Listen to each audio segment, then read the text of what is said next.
ceux qui ne mangent que ça, malheureusement, ça ne peut pas couvrir les besoins. On ne peut pas se nourrir exclusivement de manioc au quotidien, hein. Ça manque de tout malheureusement. Et à long terme, c'est un décès. Voilà.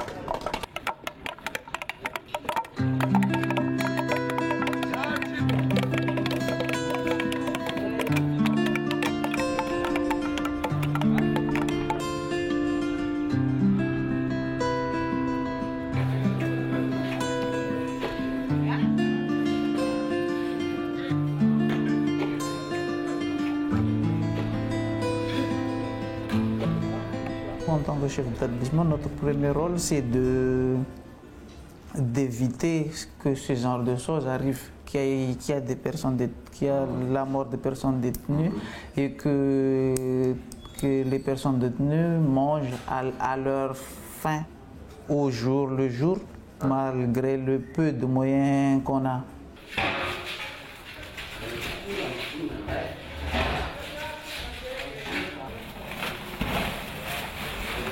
Raha ny tiako azo atoko amin'ny 750 grammes iny avao iny avao zany nitonjana azy.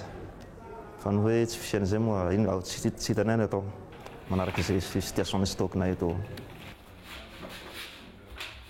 Zay zao aloha mahatonga azy hoe tsy haiko na fournisseur fa tsy te hanome satria tsisy vola le fanjakana.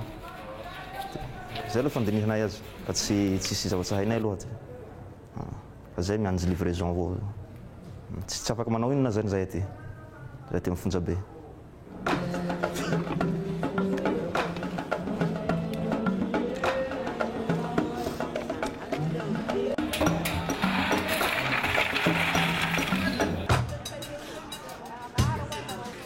Fa tamin'io décembre io ny tena prise be misy zavatra ohatrany lalala sindosindona zay amin'ny vatako rehetrarehetra tena hitako hoe tena mihena be mihitsy ny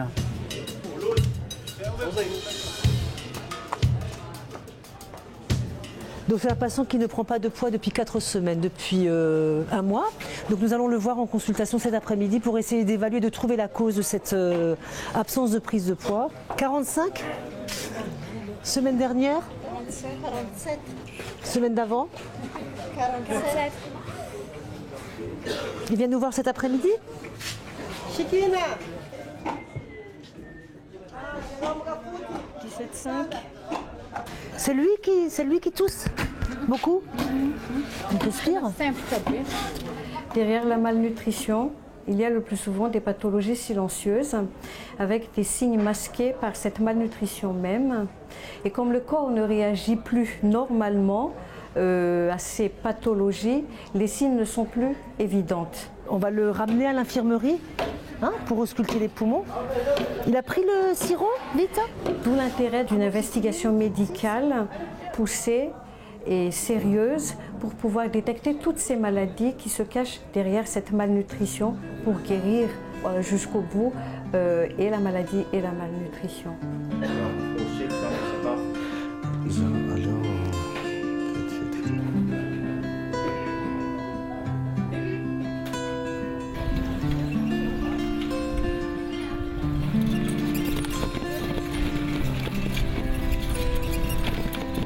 Face à ces problèmes, on n'arrive pas à gérer humainement les personnes détenues parce que quand ils sont malades, c'est soit à leur famille qui fournit les médicaments, sinon c'est la mort assurée. Voilà. Et pareil pour la nutrition, s'il n'y a pas de famille de l'extérieur qui fournit en nutrition les personnes détenues, ils vont se contenter de ce qu'on leur donne qui est insignifiant, mais on vit avec.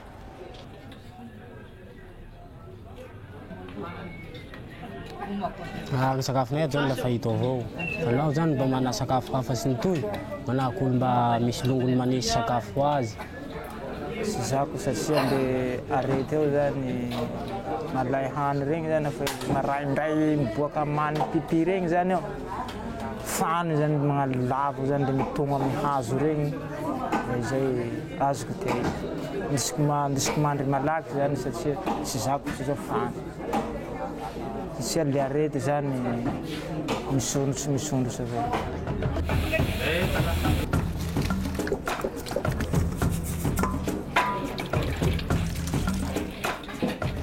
Alors ici, c'est la prise du repas supplémentaire pour les malnutris modérés.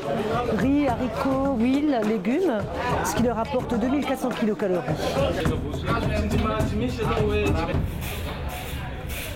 Ce qui est malheureux, il y a des détenus qui n'ont pas de gros fautes. Ils sont là. Alors, ils viennent de loin. Ces familles sont loin, qui ne peuvent pas les visiter ici. Alors, il faut les aider un peu, donner un peu de l'énergie. Comme ça monte leur morale. Pour mettre ce système en place, il faut beaucoup d'accompagnement, de formation. D'abord, il faut convaincre les partenaires, aussi bien aumôneries catholiques, donc nos bénévoles, que les agents pénitentiaires, que la standardisation est importante. Qu'il ne s'agit pas juste de faire de la charité, de donner un peu à manger à celui-ci, un peu plus à celui-là, mais que tout le monde doit avoir la même ration qui est calculée en fonction de la ration pénitentiaire.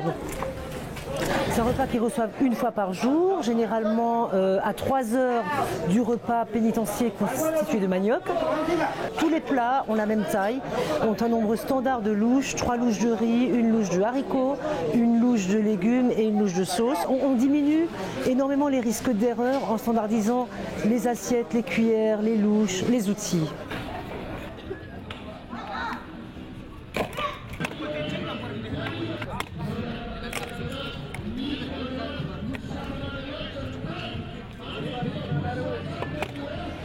Les détenus malnutris que vous voyez vont partir manger leur gamelle de façon un petit peu isolée des autres, sous surveillance d'agents pénitentiaires, pour éviter les partages ou de se faire voler leur ration.